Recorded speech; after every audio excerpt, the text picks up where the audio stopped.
चला तर मंडळी, काय जबरदस्त फुगलेली आहे या होळीला ना कुकर ना पुरण यंत्र। 1/4 कप हरभरा डाळ 2 तास भिजवली, उकळत्या पाण्यात घालायची, थोडी तूप आणि हळद घालायची, उकळी आल्यानंतर फेस काढायचा, अर्धवट झाकण ठेवून मध्यम ते मोठ्या आचेवर डाळ शिजवून घ्यायची। तोपर्यंत 2.5 कप गहू पिठामध्ये मीठ आणि हळदीच्या पाण्याने घट्ट मळायचं, पुरचुंडी करायची आणि 15 मिनिटं पाण्यात मुरू द्यायचं।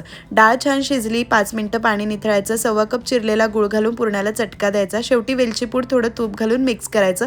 कोमट झाल्यानंतर मस्त पाट्या वरवंट्यावर पुरण वाटून घ्यायचं, चाळणीतनं गाळायचं असेल तर गरम असताना गाळा।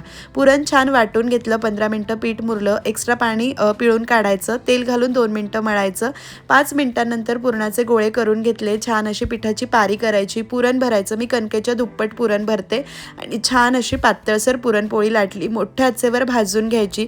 सविस्तर प्रमाण टिप्स सहित व्हिडिओ आपल्या चॅनलवर आहे, टायटलमधल्या त्रिकोणावर क्लिक करून पहा आणि होळीला ही पारंपरिक पुरणपोळी जरूर करा।